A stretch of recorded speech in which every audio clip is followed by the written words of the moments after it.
Bueno, muy buenos días de este lunes 20 de octubre de 2025, ya terminada el año.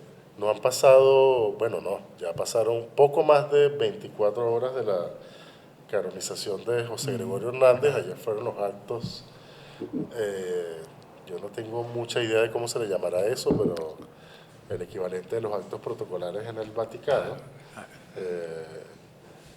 Eso fue en horas de la madrugada, hora Caracas.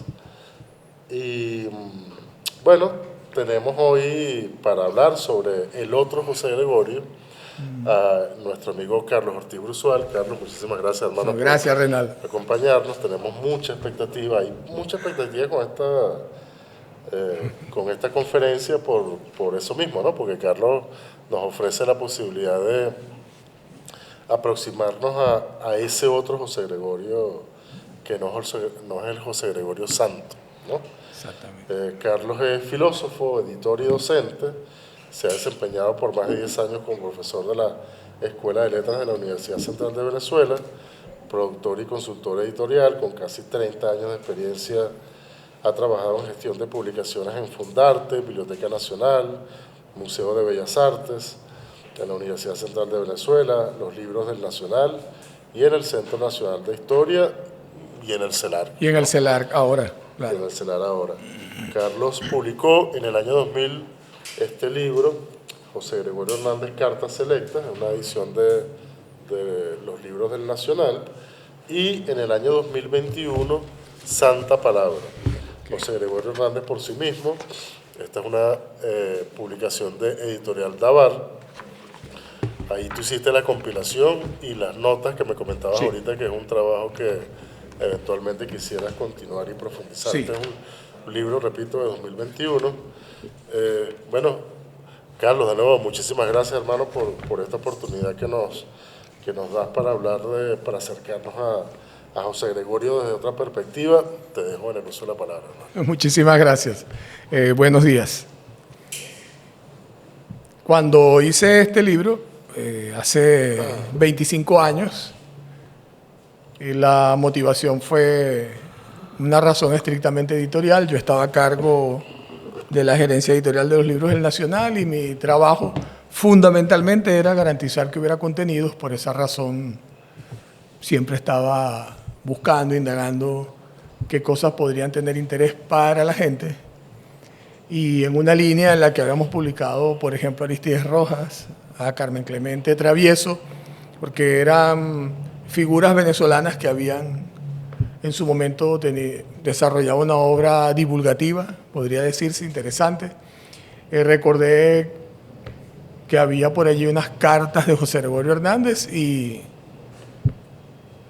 busqué el libro de Fermín Vélez Boza, también médico de la UCB, que por cierto firma el protocolo de la exhumación del año 75, cuando se trasladaron sus restos a la Candelaria, 74-75, que entre los años 67 y 68 hizo una compilación de las obras completas de José Gregorio Hernández. Y eso a mí me hizo un cortocircuito, porque yo no conocía a José Gregorio Hernández.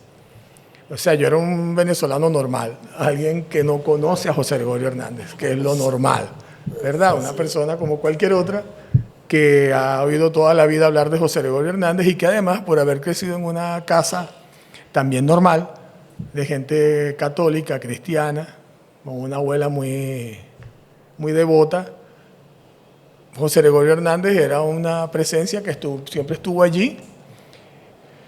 Y en el tiempo además me di cuenta de que era una presencia familiar. A lo mejor hace 2.500 años, 3.000 años, habría sido uno de esos lares, uno de esos dioses domésticos que abundaban por ahí, probablemente. No lo digo en el mejor sentido, porque era una figura familiar.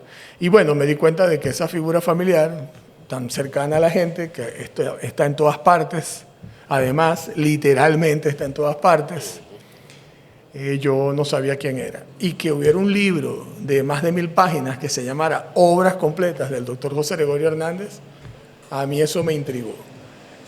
Y bueno, leí la correspondencia que está compilada en ese volumen, que hasta ese momento es lo que, no sé si posteriormente, creo que no, se hicieron otras indagaciones con un propósito similar, pero hasta ese momento eso era lo que había y lo que encontró Fermín Vélez Boza, que además era un médico, al igual que José Gregorio Hernández, devoto, o sea, creyente, ¿no?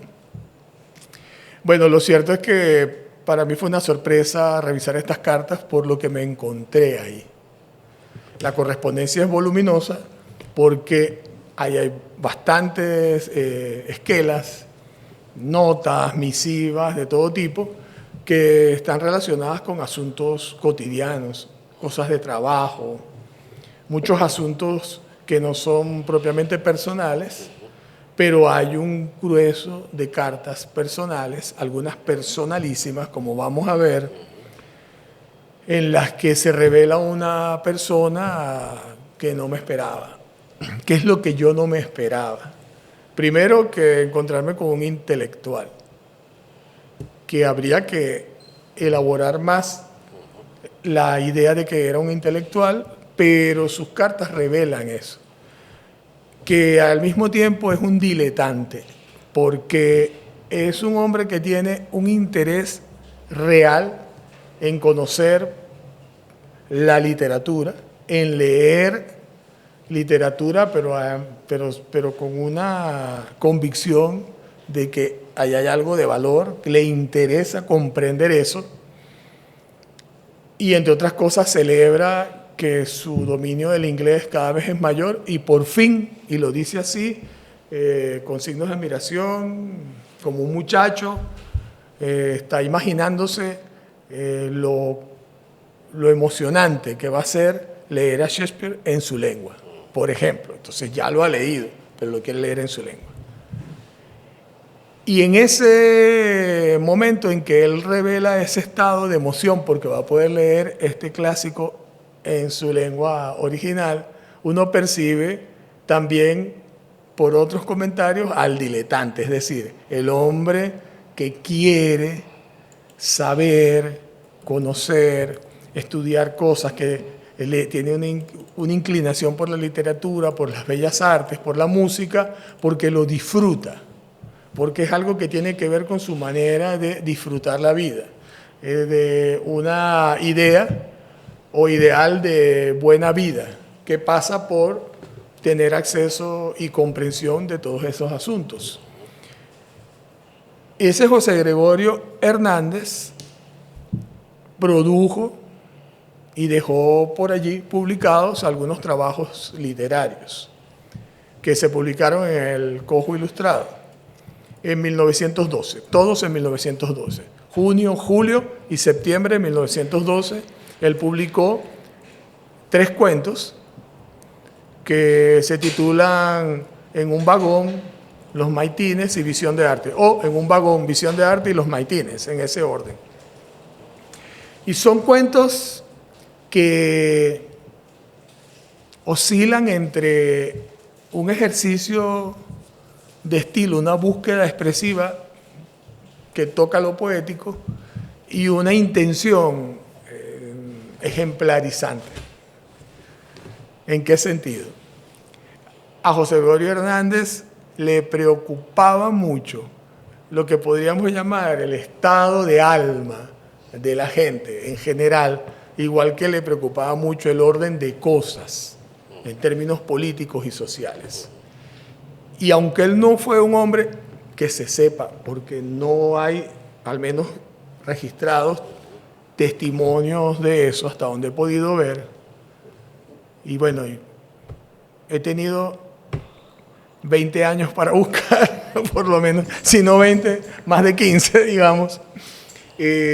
No hay cosas beligerantes de su parte en las que explícitamente, de manera militante, él haga planteamientos. Sí podemos darnos cuenta, sobre todo por su correspondencia y especialmente por su correspondencia, que él tiene unas inquietudes políticas, unas preocupaciones por los asuntos sociales, por el orden en general, y las va expresando. Y sobre eso vamos a volver. Pero decía que este José Gregorio Hernández que escribe cuentos, escribe unos cuentos en los que se manifiesta su fervor religioso, que no es solo, no es propiamente su fe, que son dos cosas que no son lo mismo, aunque una y otra van aparejadas de alguna manera. Se percibe su fervor religioso, porque Los Maitines es un cuento donde él reconstruye la atmósfera emocional, espiritual que hay en una congregación de frailes que se tienen que levantar a las 3 de la mañana, en las condiciones que sea. Es lo que él vivió en Europa, en un monasterio hecho de piedra, helado, gente que se para a las 3 de la mañana y empieza a practicar unos rituales. Él describe que los monjes salen de sus celdas de clausura, se encuentran, se reúnen y cantan. Porque los maitines son unos cantos, es una suerte de liturgia que antecede la salida del sol. Es algo órfico, en cierto modo, porque sabemos que Orfeo cantaba para que saliera el sol, estos monjes cantan para que salga el sol, o están conscientes de que el sol va a salir y le rinden no culto al sol, sino que rinden reverencia y gratitud a Dios porque les da la luz. Y es muy interesante que en ese cuento él dice que se va haciendo la luz y van cobrando existencias todas las criaturas, con lo cual él de algún modo ubica a quien lee en una situación en la que la voz, el canto, la extroversión anímica de unas personas hacen que las cosas existan. Es como que cada día la creación se vuelve a hacer. Allí lo que vemos es sobre todo eso, su fervor religioso. Y una cosa nostálgica porque él estuvo allí y ya no estaba. Entonces eso está allí. Lo que la gente no sabía es que él estaba preparándose para volver a eso. La primera vez que se fue en secreto. También vamos a hablar de eso. ¿Por qué comienzo por aquí? Porque el José Gregorio Hernández, literato, escritor, dejó una obra a la que podemos ir. Sin embargo, es una obra muy breve. Son 3 cuentos. Este de Los Maitines, Visión de Arte, que es un cuento entre gótico y romántico, por la forma, por la elaboración, por el tipo de recursos que usa, por su estética. Es un cuento de un hombre que está escribiendo un libro y ese hombre es él. O sea, cualquier persona que lee entiende que es él porque él acaba de publicar Elementos de Filosofía y Elementos de Filosofía tiene un capítulo que se llama El Arte. Entonces él dice, en primera persona, que él estaba sentado, puso el título de su segundo capítulo, El Arte, y que ahí se vio arrebatado y raptado por una presencia que apareció allí y se lo llevó sin salir de la habitación. En el momento en que esta presencia, que es femenina, se acerca y le da la mano, él se eleva y aparecen, donde debían estar las paredes, aparece la visión de un valle por el que él se va elevando, que por cierto es un recurso que encontré alguna vez, mucho antes que en José Gregorio, es un recurso que encontré alguna vez en Ray Bradbury, en un famoso cuento en el que hay unos niños, en el futuro, por supuesto, ¿no? Ese futuro que imaginaba Bradbury en los años 50, unos niños a quienes sus padres le compran un sistema de última tecnología que le da vida a escenas en las paredes. Entonces las paredes desaparecen y lo que se ven son escenas. Y una de las escenas que más le fascinan a los niños son unos leones en la sabana y esos leones curiosamente salen de la pared y se los comen.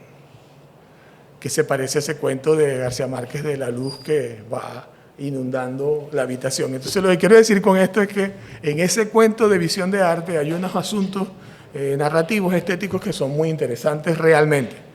Dan muestra de un dominio de la escritura desde el punto de vista de la elaboración literaria y por supuesto una gran imaginación que yo no tengo dudas de que está alimentada en buena medida por sus lecturas, porque en sus cartas encontramos que es un lector de clásicos y un lector incluso de obras que aún en su momento, aunque no era tan lejano, un autor como Fernández de Moratín, por ejemplo, era una rareza y él tenía acceso a eso. Pero esto también nos pone en la perspectiva de comprender una forma en que se daba la vida para ciertas personas. Nos hace caer en cuenta de que hay unos individuos que tienen acceso, un acceso privilegiado, se puede decir así, a libros, que en ese momento tener acceso a libros, sobre todo novedades, tanto en el orden de la literatura como de la filosofía, la política, es algo muy importante, muy significativo. Lo ubica él en una élite intelectual y espiritual. Intelectual porque, por razones obvias, porque estamos viendo a alguien que cultiva el conocimiento, las ideas, que puede hacer esas reflexiones sobre todo esto, además con un sentido y una intención de un fin público. Es decir, no es algo gratuito. Esa es la parte en la que él es propiamente un intelectual. Él tiene una comprensión de la realidad y él está convencido de que tiene que hacer algo para incidir en eso. Y es una de las cosas por las que creo que tiene tanto empeño en estudiar, en formarse intelectualmente. Y es una élite espiritual en el sentido de que es una gente que, en definitiva, está dándole a la sociedad la orientación cultural que responde a unos ciertos fines, a unos ciertos intereses, a una visión del mundo. Entonces él está allí, ubicado allí, entre las personas que tienen la posibilidad de ir dándole una forma y una orientación cultural a la sociedad. Entonces es una élite espiritual en ese sentido. Pero él no es un hombre de origen acaudalado, ni mucho menos. Ahora, el libro de Visión de Arte, como decía, este cuento, que introduce estos elementos, es también al mismo tiempo una suerte de ensayo sobre qué es el arte y cuál es el sentido de la creación artística. Y eso es interesante porque algo que quedó a la espera de una continuidad por su parte fue lo que creo que era una vocación, una vena y una vocación ensayística. El otro texto, que se llama En un vagón, es especialmente interesante porque la gente ha hablado mucho, y con razón, de la polémica entre Hernández y Rasetti, que era la polémica entre el creacionismo y el evolucionismo. Y esa polémica, aunque existió, nunca tuvo lugar. ¿Por qué digo que existió? Bueno, porque la hubo. Es decir, Rasetti convocó a la Academia Nacional de Medicina, o mejor dicho, convocó a los médicos que estaban agrupados en la academia a discutir acerca del creacionismo y el evolucionismo, a que fijaran posición sobre eso. Y la gente esperaba, porque José Gregorio Hernández era miembro fundador de la academia y además era un miembro prominente, la gente esperaba ver la discusión entre Rasetti y José Gregorio Hernández de la misma manera que cuando yo era niño, creo que en el año 73 o 74, la gente estaba esperando la pelea entre Foreman y Ali, igual. O cuando era un poco ya más adulto, entre Sugar Ray Leonard y Manuel Piedra Durán. Era así. Había una expectativa porque estos dos colosos iban a encontrarse y por fin se iba a ver esa discusión. Pues no la hubo. José Gregorio Hernández, en el momento en que le hubiera correspondido participar en la discusión, envió una esquela en la que decía: hay dos teorías que explican el mundo. Una es el creacionismo, otra es el evolucionismo. Yo soy creacionista. Punto. Listo. No lo discutió. Y llegó a decir, que me parece interesante, que le parecía que la academia no debía inmiscuirse en eso, que era un asunto de conciencia de cada quien aceptar o defender o asumir una teoría u otra. Digo interesante porque si José Gregorio Hernández era un hombre de la iglesia, como lo fue, que en su casa rigurosamente seguía ciertos rituales, como la intronización del corazón de Jesús, por ejemplo, formó parte como laico de la congregación de San Francisco, también es interesante que sea franciscano, por ejemplo.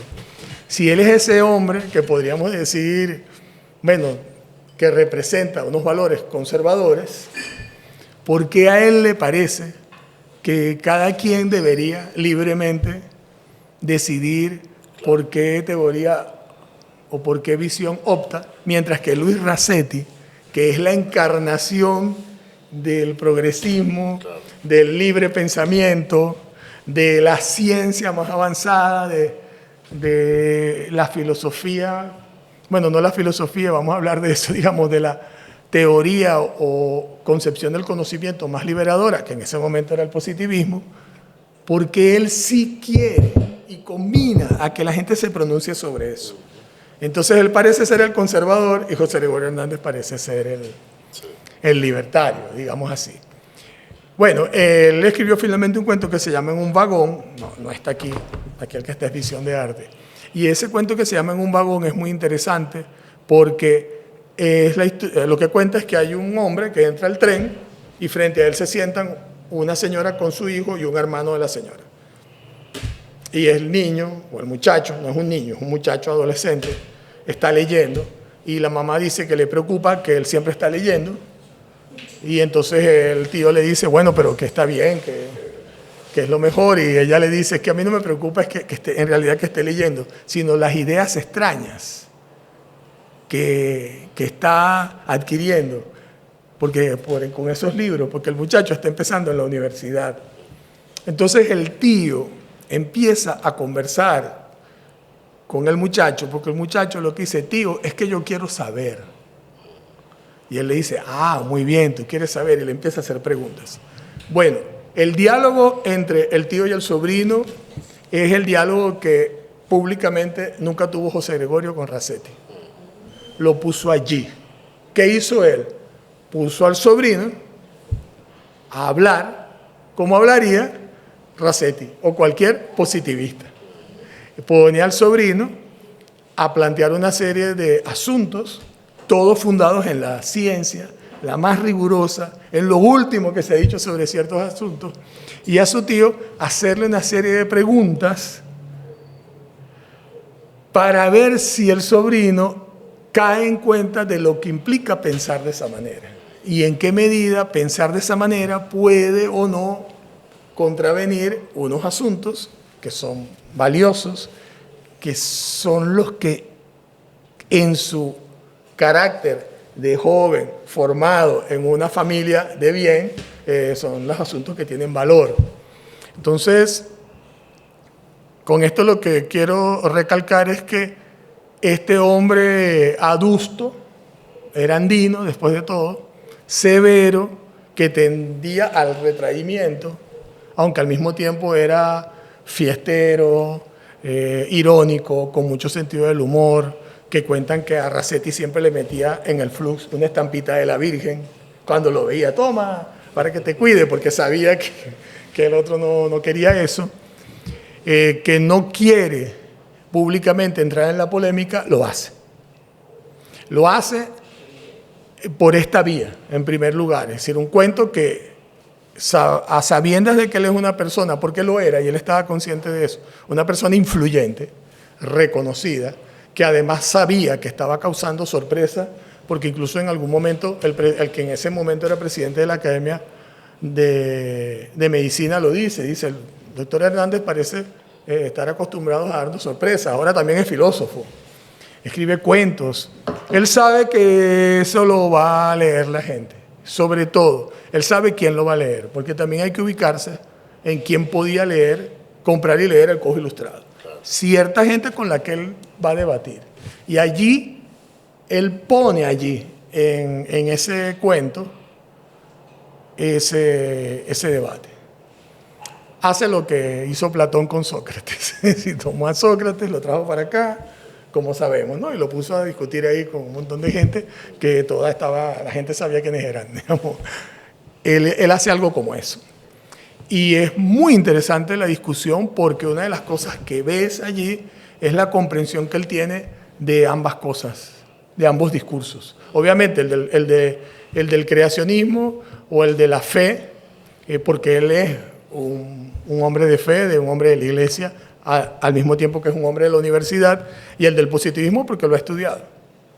Cuando él se fue a estudiar a Francia, y con la idea de luego seguir a Berlín, cosa que no logró concretarse finalmente, para formarse como médico, él se está formando en el lugar, junto con Berlín, donde mejor se podía formar alguien en medicina, y son estudios en los que está muy presente la discusión sobre el conocimiento, la sabiduría, la ciencia, qué significa pensar, la implicación social de todo eso, y él está imbuido de eso, o sea, él sabe de lo que está hablando.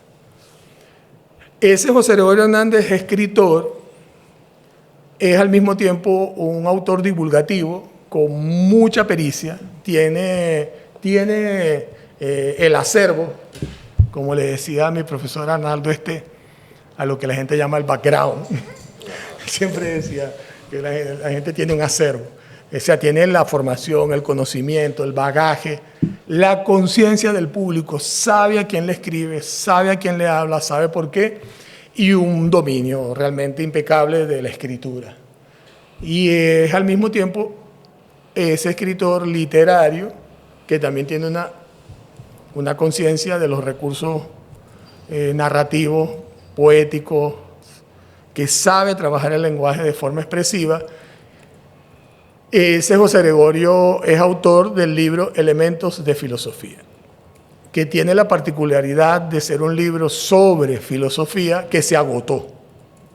Pero no se agotó como el de Ignacio Burke, porque lo teníamos que leer todos en el liceo, los que somos mayores, y entonces, bueno, el libro se vendía muchísimo, sino porque tuvo una alta demanda y se acabó. No he logrado precisar cuánto fue el tiraje, sé que no fue menor, porque a él le dieron 1.000 bolívares de la época para hacer el libro. ¿Qué año? 1912. Y 1.000 bolívares en 1912 era bastante dinero. Claro, yo lo veo y me tranquiliza porque yo hago libros y veo que siempre han sido caros. Y son caros y yo digo, bueno, no somos los únicos. Pero 1.000 bolívares era mucho dinero. Un carro podía costar entre $2.500 y $3.000. 3.000 bolívares, perdón. Entonces, si 1.000 bolívares era la tercera parte de lo que costaba un carro, te puedes hacer una idea de cuánto eran 1.000 bolívares en ese momento. Y él hizo 2 ediciones. Como la primera se agotó rápido, él se tomó un tiempo para revisar y aumentar la segunda. No hay muchas diferencias, afortunadamente, por la Biblioteca Nacional. Esto se puede ver, la edición original, pero sí hay ajustes, sí revisa cosas, ¿no? Y esa segunda edición también se acabó. Antes no había llegado el mes de octubre, noviembre y ya también se había acabado. A mí siempre me inquietó que no lo volviera a publicar. Y creo que la razón por la que no lo volvió a publicar, es porque él estaba en los preparativos para volver a Italia en su tercer intento por hacerse sacerdote, el segundo en Europa y el último, sería el tercero, el último, porque él también intentó tomar la formación de sacerdote aquí en el seminario metropolitano, mientras hacía todas sus cosas. Como haríamos hoy, ¿no? Que hacemos todo y en la noche todavía tenemos que estudiar y eso, él también hacía esas cosas. En este libro de Elementos de Filosofía, lo que podemos leer o ver es el estado del arte de la filosofía desde el punto de vista de José Gregorio Hernández. Y va desde lo más antiguo hasta justamente la discusión del creacionismo y el evolucionismo. Se hace un recorrido muy sucinto, algunas cosas son más sucintas y más esquemáticas que otras, pero realmente una persona que en ese momento leyera ese libro se podía ubicar en qué era lo que se hacía, digamos, en la filosofía. Y una de las cosas que él plantea allí es, con respecto al positivismo, es que como el positivismo está negado a la posibilidad de considerar la existencia de primeros principios o de esencias, dice que entonces no se puede hacer ciencia desde el positivismo porque dice que se necesita poder establecer la esencia de las cosas para poderlas conocer. Es decir, sin una comprensión de la totalidad de los fenómenos que tienen cuya existencia depende, está anclada, arraigada en un elemento que les da sentido, que lo genera, para usar palabras de hoy, él dice, no se puede hacer ciencia, es decir, no hay ciencia sin metafísica. Es una de las pocas aseveraciones que él hace en su libro que podríamos considerar más interpretativas, más críticas. No es que no las haga, pero es muy delicado con esas apreciaciones. Y cuando ves el recorrido que hace y la forma como él se aproxima a ciertos asuntos propios de la filosofía, como lo que él llama la cosmología racional, la teología racional, te das cuenta de que él, en una especie de efecto Selig, como el personaje de Woody Allen, él de algún modo toma la forma, se identifica con el razonamiento guía de cada una de esas tendencias. Por ejemplo, cuando él habla de lo bello y lo sublime, para hablar del arte y la teoría estética, él habla como hablaba Kant. Usa los mismos ejemplos y lo plantea más o menos de la misma manera. Y algunas cosas del empirismo también. Tú lo lees y es como que leyeras algunos de estos filósofos que llamaban insulares, entre los cuales yo siempre incluyo a Andrés Bello, que creo que era un filósofo inglés, pero bueno, no voy a ir mucho más allá. Pero su libro de Filosofía del Entendimiento es el libro de un inglés, de estos insulares de los que habla la filosofía. Ahora, el libro de Elementos de Filosofía tiene un prólogo en el que dice lo siguiente. El alma venezolana es esencialmente apasionada por la filosofía. Las cuestiones filosóficas la conmueven hondamente y está deseosa siempre de dar solución a los grandes problemas que en la filosofía se agitan y que ella estudia con pasión. La ciencia positiva, la que es puramente fenomenal, la deja la mayor parte de las veces fría e indiferente. Dotado como los demás de mi nación de ese mismo amor, publico hoy mi filosofía, la mía, la que yo he vivido, pensando que por ser yo tan venezolano en todo, puede ser que ella sea de utilidad para mis compatriotas, como me ha sido a mí, constituyendo la guía de mi inteligencia. También la publico por gratitud. Esta filosofía me ha hecho posible la vida. Las circunstancias que me han rodeado en casi todo el transcurso de mi existencia han sido de tal naturaleza que muchas veces sin ella la vida me habría sido imposible. Confortado por ella, he vivido y seguiré viviendo apaciblemente. Mas si alguno opina que esta serenidad, que esta paz interior de que disfruto a pesar de todo, antes que a la filosofía la debo a la religión, con mayúscula, a la religión santa que recibí de mis padres, en la cual he vivido y en la que tengo la dulce y firme esperanza de morir, responderé que todo es uno. Me interesa esto especialmente por varias razones. Este libro aparece en 1912, que es en un momento en que se está discutiendo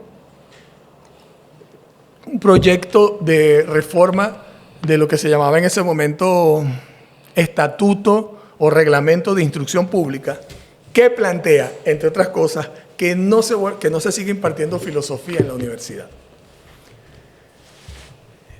Y esto evidentemente es una respuesta a este planteamiento, que entre otras cosas lo lidera Gil Fortul, que además de ministro de Instrucción Pública precisamente, luego pasó a ser presidente. Casi nada. Y ahí está Villavicencio, el propio Felipe Guevara Rojas, que es su amigo, Racetti, por supuesto. Entonces me llama la atención que él haga esto porque está diciendo que eliminar la filosofía es quitarle al venezolano un pedazo del alma, porque el alma venezolana es esencialmente filosófica. Bueno, yo no sé, no discutiría, digamos, no lo tomo en el momento de hoy literalmente. Lo que veo es el asunto que él está poniendo allí en la discusión pública. Está diciendo eso justamente en un libro de elementos de filosofía, que es uno de los pocos que se conocen, mucho menos de un autor venezolano, y que sabe, insisto, que él tenía conciencia de su condición de figura pública y que sabe que es un libro que además sus estudiantes van a leer. Entonces está poniendo eso allí en discusión. De lo mismo que hizo con el cuento en un vagón, lo está haciendo en su libro de elementos de filosofía. Está declarando que la gente en Venezuela le debe a la filosofía casi que su tesitura espiritual. Y hay una gente que se la quiere quitar. Bueno, finalmente esa reforma se hizo y en efecto los estudios de filosofía desaparecieron hasta que Picón Salas los restituyó. Es decir, desde el año 1912 hasta el 46, por ahí, ¿no? Es decir, esa pelea la ganó el positivismo, la ganó esta gente. Pero él no hizo de eso, digamos, no fue una persona que beligerantemente saliera a la palestra a pelear eso. Estoy seguro de que en las conversaciones con sus pares, para usar esa expresión, seguramente fue así, pero bueno, lo hizo en este libro. Publicó una obra que se puede considerar parte de su obra científica. En ese momento él ya había publicado 9 o 10 trabajos científicos. Estaba con Felipe Guevara Rojas, que luego fue rector de la UCB, preparando también un trabajo. Luego publicaría otros 7, además de elementos de bacteriología, que es anterior a este. Y lo que veo es que ese José Gregorio que está allí es ese otro José Gregorio del que no tenemos habitualmente noticia, que es el hombre histórico, que fue un pensador y que fue un hombre público comprometido realmente con una visión de las cosas en la que él no veía que colidieran su fe religiosa, su vocación. Era un laico comprometido, como he dicho, muy riguroso. Él veía que no había contradicción entre eso y su condición de hombre público, que tenía interés por que hubiera políticas y se hicieran obras públicas en lo que se refería a la salud y a la educación universitaria, en la que también tuvo influencia. No veía conflicto entre esas dos cosas. La verdad es que tampoco tendría por qué haberla, porque si vamos al caso, la historia de la filosofía y del conocimiento está lleno de clérigos y sacerdotes y monjes de todo tipo de confesiones que son científicos. Siempre me parece interesante, en todo caso, ejemplos como los de Pascal, por decir algo, y bueno, para no desviarnos de eso, digamos que en principio él también forma parte de una tradición en la filosofía en la que los hombres de fe hacen ciencia y producen y discuten conocimiento. Y como lo demuestra en un vagón, además con una comprensión de la argumentación en el sentido más escolástico, si se quiere. Eso me hace pensar que tal vez una de las razones por las que él no lleva esa disputa con Racetti es que no estaban aquí los jesuitas, por supuesto, en ese momento, pero sabemos que algo que hay en la tradición de la argumentación se llama ars disputandi, el arte de la discusión, es que mientras más argumentos uses para defender una tesis, más débil es tu tesis. Porque si necesitas muchos supuestos para sostenerla, es porque no es sólida. Entonces, mientras menos argumentos tienes, más sólida es. Bueno, es una manera de pensar la discusión en ese contexto de donde él viene de algún modo. Otra cosa de lo que yo llamo revelaciones de sus cartas, la quiero compartir con esta correspondencia, esta esquela del 2 de octubre de 1917. Este famoso retrato de él, que se lo hizo en Nueva York, en octubre de 1917, en plena guerra, bueno, ya la guerra casi por terminar, la guerra en Europa, la guerra mundial, como le dicen. Él le hizo llegar varias copias a varias personas conocidas y a cada quien se lo mandaba con una esquela. A Santos Aníbal Dominici, que es su gran amigo y su principal corresponsal, es a quien más le escribe, le envía la carta y le dice esto. Es una esquela breve. Esto es del 2 de octubre de 1917. Estimado amigo, te mando mi retrato ya que no puedo ir a estarme contigo en estos días. Ya verás cómo la vejez camina a pasos rápidos hacia mí, pero me consuelo pensando que más allá se encuentra la dulce muerte tan deseada. Ahora estoy nuevamente viviendo mis tiempos de estudiantes. Cuando me encuentro sentado en los bancos, se me olvidan los años que he pasado y viéndome entre toda esa bulliciosa juventud estudiantil, los de aquí son los mismos que los de allá, me parece que soy uno de ellos y reaparecen en mi mente las ilusiones y las ambiciones de aquellos tiempos, que afortunadamente hoy se han reducido a polvo. Toda esta filosofía, o mejor dicho, toda esta melancolía, me la ha dado la vida de estudiante que llevo, agravada por la vista de la fotografía que te mando, tu amigo afectuoso, José Gregorio Hernández. ¿Por qué un hombre de esta condición llega a identificar la filosofía con la melancolía? ¿Qué lo lleva a que en él se transfigure o se transmute, para usar una expresión que sería propia de los religiosos, a que la melancolía y la filosofía se transmuten? Bueno, creo que en él la filosofía siempre fue algo propio de su condición espiritual. Alguien que probablemente, digo probablemente, tratando de recuperar eso de sus propias cartas, alguien que probablemente hizo de la filosofía una fuente de sentido para sí y una fuente de entereza. Probablemente también porque no la tuvo fácil, a pesar de haber sido un estudiante brillante, admirado, que se graduó con honores, y esas anécdotas están registradas y son genuinas, a quien sacaron del aula, del salón de discusiones en hombros, porque era como un campeón de la universidad. Y fue siempre una persona, como decía, que tendía a ser más bien retraído, y una persona que se metió de lleno en las cosas que le interesaba estudiar. Sus cartas de cuando era joven y acababa de graduarse de médico y ejercía la medicina en los Andes, de eso vamos a leer aquí algo, muestran a una persona que más que un estudiante o un médico que está poniéndose al día, es un estudioso. Realmente tenía mucho interés por comprender la ciencia hacia adentro. Comprender de qué se trataba, de qué se trataban los fenómenos, de qué se trataba la ciencia. Y él tuvo siempre esa convicción de que si estudiabas la ciencia, si estudiabas los fenómenos hacia adentro, al igual que lo pensaba Pascal, podías comprender la obra de Dios en movimiento.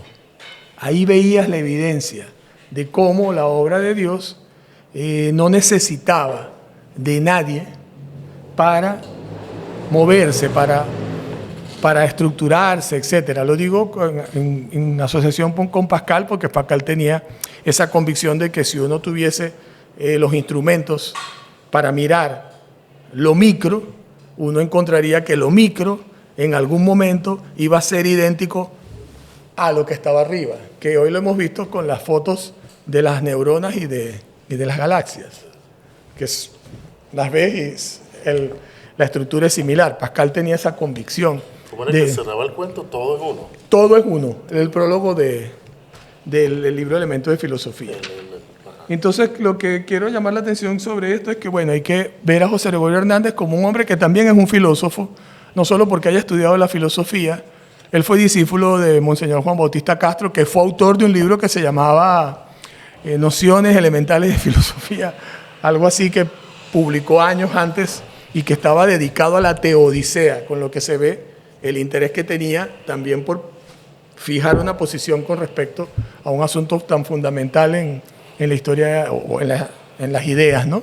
Este problema de la existencia de Dios y de las cosas y la posibilidad de que el bien y el mal existan y sin embargo hay una integridad en la estructura de lo real y del mundo, podemos entender que él debe haber tenido ese influjo. Ahora, eso es opaco, no hay manera de saber, al menos yo no he encontrado registros de cómo era lo que él hablaba y discutía con Monseñor Castro, pero seguramente de ahí, además del dominio y el manejo del latín y el griego, viene también su cercanía y su manejo del alemán bastante suficiente, que es algo que estudiaba.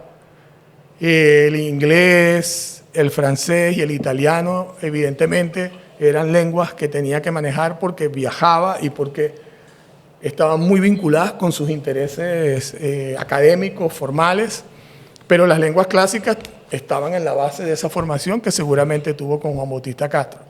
En eso se parece a Ramos Sucre, que su tío cura lo inició en las lenguas clásicas en Carúpano, por ejemplo, ¿no? Esas cosas también quiero llamar la atención sobre que no son cosas excepcionales en ese contexto. Vuelvo a lo mismo de que esto nos permite comprender hacia adentro cómo era la situación, la ubicación de personas como José Gregorio Hernández en la estructura real social que había y lo que implicaba poder formar parte o poder estar en un cierto, vamos a decirle así, estamento, abusando del término, pero para decirlo de alguna manera. En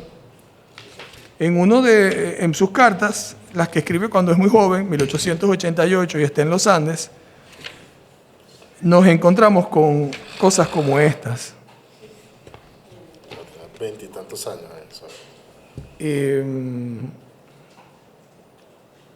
Él dice: mis enfermos todos se me han puesto buenos, aunque es tan difícil curar a la gente de aquí, porque hay que luchar con las preocupaciones y ridiculeces que tienen arraigadas. Creen en el daño, en las gallinas y vacas negras, en los remedios que se hacen diciendo palabras misteriosas. En suma, yo nunca me imaginaba que estuviéramos tan atrasados por estos países. La clínica es muy pobre, todo el mundo padece de disentería y de asma, quedando uno que otro enfermo con tuberculosis o reumatismo. Afortunadamente, que mi espléndido libro de Pepper tiene artículos inmejorables sobre esas y todas las enfermedades. Solo siento que cuando lo vayamos a leer no parecerá tan bueno por haber envejecido ya la mayor parte de los capítulos. La botica es pésima. Suponte que el boticario es un aficionado solamente y me dice: nosotros los médicos, porque además de ser aficionado a la farmacia, lo es también a la medicina. Y la primera vez que habló conmigo me aturdió con un tecnicismo indigesto y estúpido. Me contó que curaba la disentería con 5 gramos de quinina al día.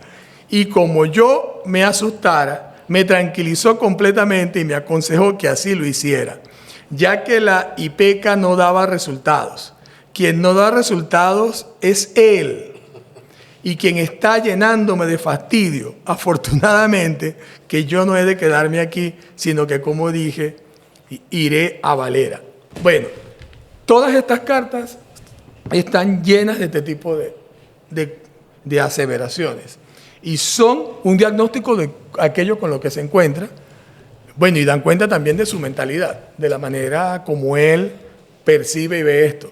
Lo puedes entender en la medida en que si es un hombre tan cristiano o tan católico, obviamente va a tener un rechazo muy fuerte por las supersticiones o por todos estos asuntos. Pero creo que también tiene que ver con un talante propio de alguien que a los 26 años es un universitario egresado con honores, que llega allí a los Andes, al punto de donde él salió a los 14 años, a hacer casi que justicia sanitaria, y se encuentra con un contexto en el que finalmente tiene que irse entre otras cosas porque al parecer, y él lo comenta, los médicos que están en la zona le hacen la guerra y hacen que se vaya. El último recurso es que hacen correr la bola de que él es un godo, y él lo dice en una carta, aquí me han tachado de godo y me tengo que ir porque me van a poner preso. Por ejemplo, si lo vinculan con cuestiones políticas para que se vaya. Finalmente. ¿Pero por qué? ¿Por qué quieren que se vaya? Bueno, seguramente, y eso lo plantea en un libro que se llama El médico de los pobres en Isnotú, Rafael Ramón Castellanos, que sabemos que, bueno, era un historiador, padre de Rómulo Castellanos, que tiene la gran pulpería del libro venezolano, aquí en Chacaíto. Dicen que lo que piensan es que era un rechazo a él porque era un médico que venía de Caracas con otras maneras de hacer la medicina que podía ponerlos a ellos en el problema de que quizás él tenía técnicas, recursos y sistemas para curar como no tenían ellos. Ellos se veían como, lo veían como un competidor, además joven, con mucha energía. Aquí hay descripciones de viajes en medio de la tormenta que son dignos de cualquier novela romántica, así, donde él habla de que va a caballo y cae una tormenta que los obliga a él y a su guía, el arriero con el que va, a quedarse por allí detenidos. Es decir, es un hombre que además anda a caballo por la montaña, va a cualquier parte, a cualquier hora. Lo que él dice, sus enfermos se le han curado porque, claro, tiene una comprensión de esas enfermedades que no tienen estos otros. Entonces piensan que es por eso y que como él llegó incluso a tratar de tener consulta en Valera y como lo ven así, lo ven como un rival. Esa es la explicación que le han dado. Entonces no quieren que esté allí. Bueno, y decía, y ya para concluir, también me parece interesante ver en ese José Gregorio, digamos, diletante del que hablaba, a un hombre que tiene una conciencia o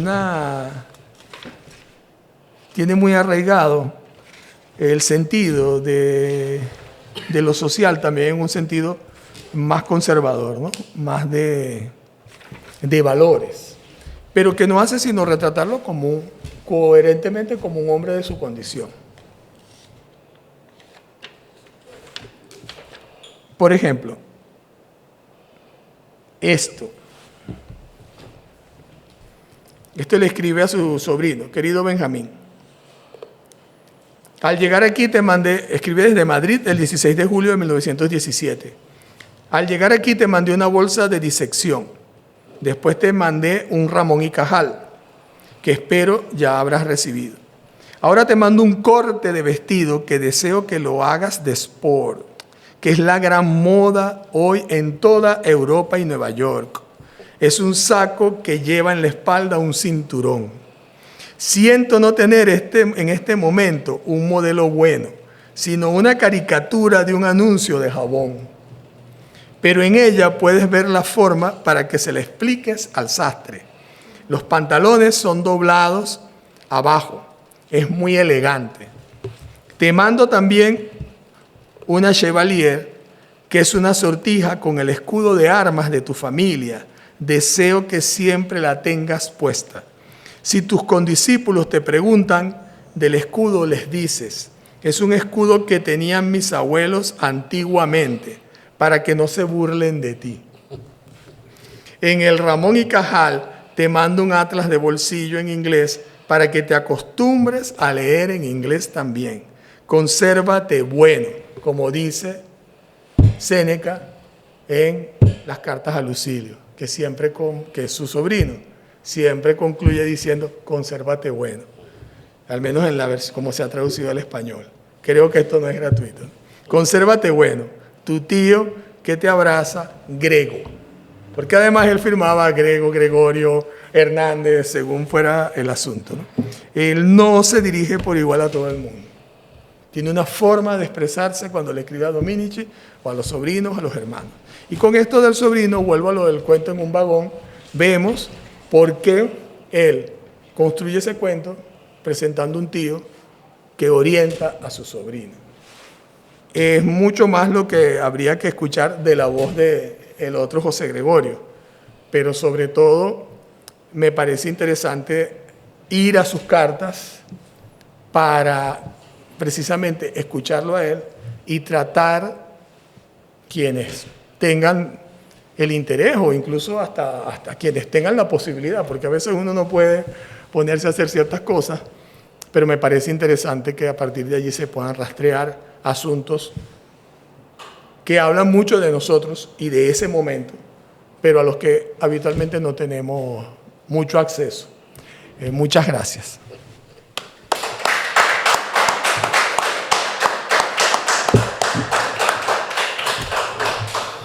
No, muchísimas gracias a ti, Carlos, por acercarnos a este José Gregorio intelectual, filósofo, literato, estudioso, a medio camino entre científico y religioso. No es el término, ¿cuál sería? Bueno, yo creo un hombre de místico, casi. Un hombre de fe. Sí, ¿no? sí, un hombre de fe. Claro. Muy, muy interesante. De verdad que es impresionante cómo desconocemos a este fascinante personaje que es José Gregorio Hernández. A mí me llama la atención, que fue una de las notas que tomé, me llamó mucho la atención que José Gregorio, o sea, él no venía de una familia, él no era rico. No. No era un hombre, como tú dices, no era un hombre acaudalado, y sin embargo tuvo tanto, es decir, la facilidad, no, la oportunidad, la accesibilidad que él tuvo a esta cantidad digamos, de obra de filosofía, de ciencia, de literatura, tuvieron que ver, obviamente, con su voluntad para conocer, ¿no? Pero también con las condiciones en las que él llegó a Caracas. Exactamente. Esto es muy importante. ¿Qué fueron cuáles? Claro. Él tenía un tutor, un maestro personal cuando era niño, porque su papá no era un hombre pobre que viviera en la precariedad, pero era una gente de modesta condición que estaba allí en Isnotú, que podemos imaginar Isnotú en ese momento, ¿no? Si comparamos si tratamos de hacernos una idea de lo que implicaba en ese momento vivir más o menos lejos de la capital, primero Caracas y luego por regiones de la capital de los que fueran los estados, podemos entender que la gente que vivía en Isnotú podía tener menos posibilidades que la gente que estaba en Valera. Pero tenía los medios suficientes para mantenerse bien, digamos, sin apremios. Y el maestro que tenía José Gregorio Hernández, que se llamaba Saturnino, no me acuerdo, López o algo así, que es algo curioso, estaba allí en Isnotú y era un marinero retirado. Que bueno, para alguien como yo, que soy cumanés, un marinero en Isnotú es algo curioso, raro. Pero este señor le dijo a su papá que enviara a José Gregorio a Caracas porque él le parecía que era un muchacho diferente, excepcional, muy inteligente y que le parecía que podía rendir como un estudiante en la universidad. Entonces su papá, en conversación con algunos amigos, abogados, gente, bueno, de cierta condición, digamos así, hablaron sobre la posibilidad de que viniera a Caracas, le dijeron que lo ayudaban para ubicarlo con gente que lo podía cuidar, que lo podía alojar. Y bueno, su papá se conversó con él, él le dijo que quería estudiar Derecho, su papá le dijo que Derecho no, que Medicina, porque consultando veía que era una carrera que le podía dar posibilidades de trabajar y de ganar dinero más que el Derecho. Y entonces, bueno, lo mandaron a Caracas, al colegio que era el Colegio Villegas. Y él llega al colegio y se instala en el colegio. Y allí lo reciban, allí le dan posada, va a vivir allí como un interno. Ahora, él llega con su papá, con amigos de su papá, que eran personas conocidas y reconocidas en Caracas. O sea, como recomendado, que van y lo llevan al colegio. Entonces ya allí él tiene esa cosa que lo favorece. Estamos hablando de Guzmán Blanco, ¿no? Sí, porque él está, eso es cuando él tenía 14 años, 1888, 14 años, ponle tú 10 años antes de 1878 por ahí. Sí. Entonces, claro, él entra en ese colegio y efectivamente es una persona muy disciplinada, muy estudioso, y cuando uno piensa o trata de traer aquí al presente qué significaba estudiar un bachillerato en ese contexto, bueno, entiende que son estudios casi, hoy diríamos que universitarios, ¿no? Realmente muy rigurosos, con mucha exigencia, se destacó en matemáticas, tenía facilidad para la música, entonces es un muchacho talentoso, a quien le va muy bien en los estudios. De hecho, se graduó de bachiller en filosofía, excelente, y ya en torno de él hay un interés, por ejemplo, en la universidad, a quien ya lo están preparando para que vaya a la universidad. A él ya lo reciben en la universidad como un muchacho que está destacado, que es el primero, el mejor estudiante, y eso lo favorece mucho. Aprovechó, en el mejor sentido, las posibilidades y los recursos que en el liceo encontró, que seguramente habría libros, no tengo mucha coincidencia o mucha información de exactamente cómo era, y la relación que en ese liceo podía tener con personas que llamaríamos hoy notables que daban clases en esos liceos. Además estuvo también bajo la tutela o el cuidado de hecho le dedico uno de sus cuentos del padre que era el rector del colegio francés, y allí es donde él aprende el francés. Pero si piensas que es casi que una tutoría, una mentoría, puedes hacerse una idea de la riqueza de su formación en ese sentido. Ahora, cuando llega a la universidad, él comienza a frecuentar y termina haciéndose habitué, para usar esa palabra, un amigo que permanentemente está y casi es adoptado por Aníbal Dominici, que tenía a su hijo Santos Aníbal en la universidad, que es un poco más joven que José Gregorio. Bueno, y que José Gregorio Hernández seguramente es una disciplina, una figura favorable, una buena influencia, digamos, desde el punto de vista del estudio, etcétera, para el hijo. En esa casa sí tiene ocasión de, bueno, primero estar en tertulias, conversaciones con gente de esa condición. Ese señor llegó a ser rector de la universidad, diplomático, etcétera. Una gran biblioteca, de la que él habla en una de sus cartas. Dice que extraña la biblioteca de la casa, porque en esa biblioteca había de todo. Y por esa vía ellos tienen acceso con unos libreros que están en España, son franceses, pero tienen una representación en España, que permanentemente están recibiendo solicitudes y despachando a donde quiera que estés, al menos aquí, novedades. Entonces ellos reciben muchos libros en francés, en alemán, en inglés, que 7, 8 meses después de haber sido publicados, que era una gran novedad. Era algo tener ese libro en la mano. Ahorita también, un poco hay algo de eso. Pero yo creo que todo eso influyó en eso. Más o menos igual. Sí. Claro, él terminó ubicado en un contexto que favoreció mucho su formación. Carlos, ¿y en qué momento comienza a ser ese José Gregorio que hace milagros? Porque viste que nosotros, o sea, hasta ahora, pareciera como que estamos, a mí no me gusta mucho ese término, pero pareciera que estamos rescatando un personaje olvidado de la filosofía venezolana. Está bien. Pero ¿en qué momento es este José Gregorio santo? Claro, el que se acaba de canonizar. Yo creo que cuando se murió. A ver, es una cosa que yo comento aquí en el libro. que yo digo que el primer milagro de José Gregorio Hernández fue un milagro político, porque cuando él murió hubo una gran conmoción en la ciudad, en Caracas. Bueno, eso es público, ya se sabe. Hasta 1919, en el momento en que se firma el Tratado de Versalles. Y hasta Rómulo Gallegos escribe sobre eso y habla de lo que le impresionó ver el fervor de la gente aclamando a José Gregorio. Ah, ya producía eso. Sí, sí. Entonces, ¿qué creo yo que puede haber pasado? Como tuvo esa muerte trágica, inesperada, porque él era un hombre de 55 años, creo, ya 55, 56 años.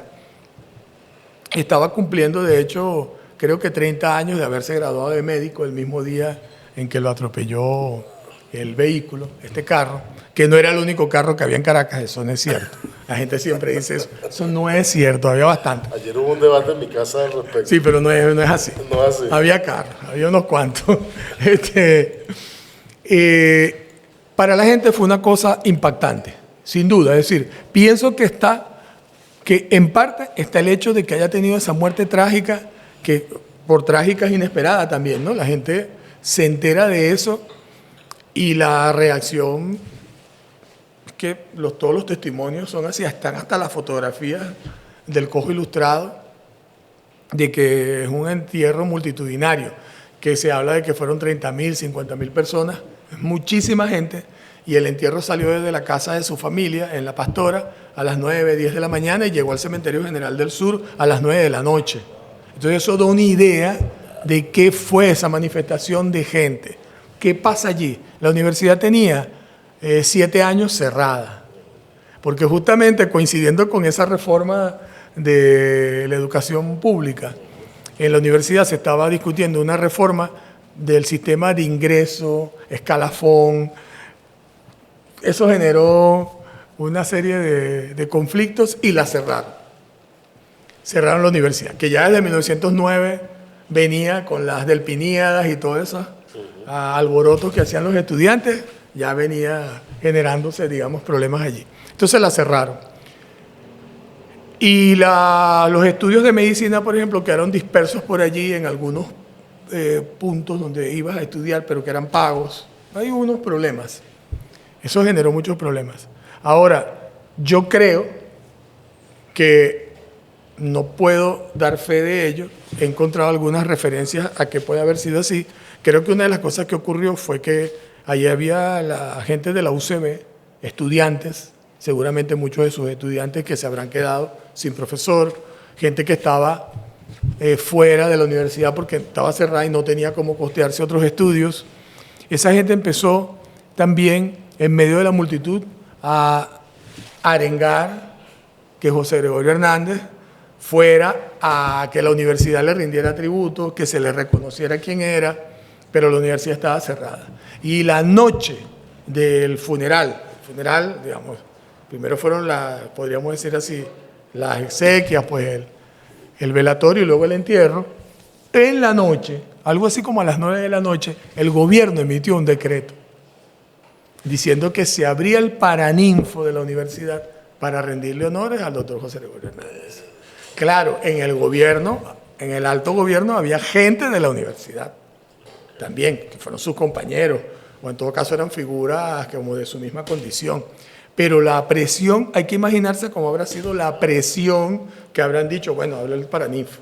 Y ahí quedó esa cosa famosa, registrada, de que cuando él entró al paraninfo, los universitarios, que algunos seguramente eran clandestinos además, hicieron una doble fila para que pasara el féretro, entró el paraninfo, allí le rendían honores, la gente afuera empezó a impacientarse porque decían que le querían quitar al santo, había gente que decía que por qué cerraban eso, por qué no salía, y entonces hubo una trifulca y la gente gritaba, José Gregorio es nuestro, José Gregorio es nuestro, la gente quería que les devolvieran el ataúd y bueno, finalmente entregaron el ataúd. Entonces él se fue hasta el cementerio, la gente iba como haciéndole la ola, porque ese ataúd te lo puedes imaginar ahí ondeando entre una gran multitud de gente. Así fue. Entonces ya en ese momento era, bueno, perder a ese ser, creo que para la gente no podía haber otra cosa que pasara con José Gregorio Hernández, sino que estuviera con Dios, digamos, como bueno, tenía un lugar en el cielo ganado. ¿Por qué? Porque en la vida real él sí fue una persona solidaria, que sí mostró interés por llevar la salud pública a todo el mundo y que tenía una consulta privada, pero ni siquiera es que era gratuita. Él cobraba o no cobraba según el caso, pero él tenía una consulta que era para las personas necesitadas. Y en muchos casos él iba a la casa de la gente.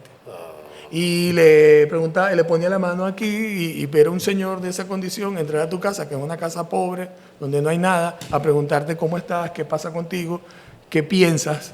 Él venía de una manera de hacer la medicina, de la tradición, o bueno, no la tradición, la modernidad, lo más moderno de la medicina en Francia, que consideraba que la medicina era un asunto de salud pública y que el abordaje de la práctica médica implicaba un manejo de las condiciones en que la gente se vivía.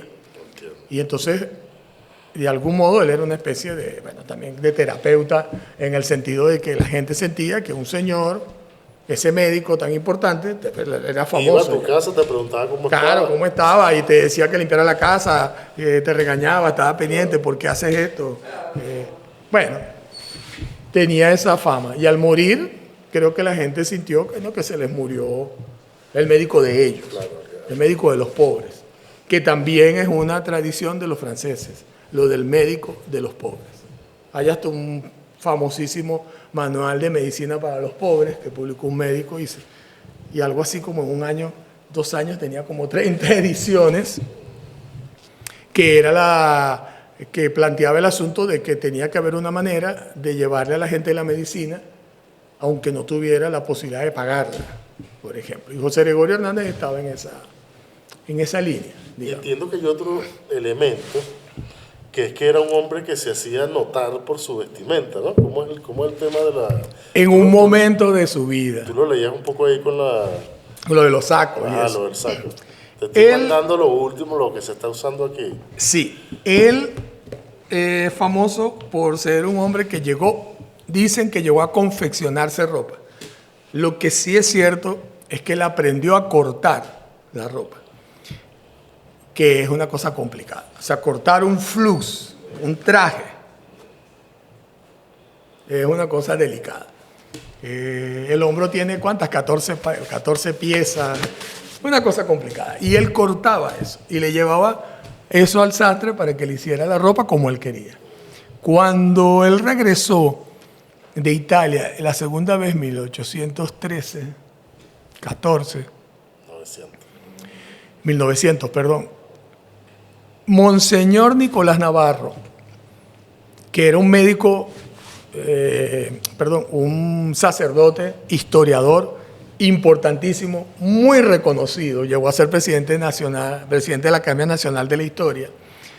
Él fue el que identificó al destinatario de la Carta de Jamaica, es decir, por él se sabe que existió Henry Cullen. De hecho, él publicó un libro sobre eso. Monseñor Nicolás Navarro se opuso a que se abriera la causa de José Gregorio, porque decía que eso era una exageración, que no había ninguna duda sobre sus virtudes, sobre su condición de hombre devoto, piadoso, que eso nadie lo podía discutir, porque en vida eso quedó probado, lo que él hacía por la gente. Pero él decía que eso era que la familia quería que convirtieran en santo, a juro, y que a él le parecía que eso no tenía por qué ser así. Él, de hecho, a la